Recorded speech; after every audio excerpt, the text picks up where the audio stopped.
Discourse on the Origin and Foundation of Inequality Among Men by Jean-Jacques Rousseau. Here is some of the wonderful quotes of the author. Man is born free, and everywhere he is in chains. What wisdom can you find that is greater than kindness? The world of reality has its limits. The world of imagination is boundless. Rousseau's Discourse on Equality is one of the most powerful critiques of modernity ever written. It attempts to trace the psychological and political effects of modern society on human nature and to show how these effects were produced. In order to do this, Rousseau demonstrates that human evolution and the development of inequality between men are closely related. Rousseau was forced to live on charity or on the meager earnings provided by the occasional odd jobs. He suffered the frustration and humiliation of being poor. His voracious reading during the period helped him to arrive at an important conclusion. Everything depended on politics. When he returned to Paris, all he could see around him was the oppression of the weak and the inequality of the strong.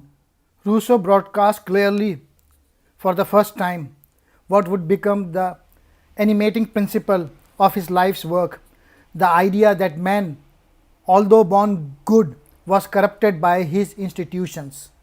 Rousseau began his argument by distinguishing between two kinds of inequality, physical and moral. By physical inequality, he meant inborn powers of the body or mind. Some people are born stronger than others. Some people are born cleverer than others. Such disparities were of little importance to Rousseau. They were simply a fact of lit life that one had to accept. Moral inequality, however, was different matter. It referred to the principle that some people have more authority or power than others. At the end of his essay, he predicted that such government would end in revolution.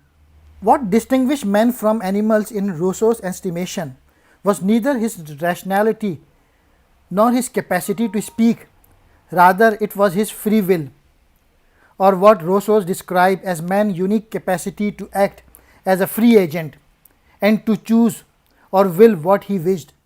The second discourse confirmed his stature as a radical and deeply paradoxical thinker. Common readers, pardon my paradoxes.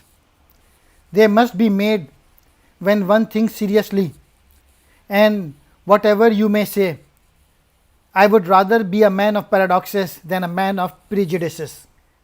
When human society is viewed with a calm and disinterested eye, it seems at first to exhibit only the violence of powerful men and the oppression of the weak. Moral inequality is the privilege that some men enjoy to the prejudice of others, such as being richer, more honored, more powerful than they, or even making themselves obeyed by them.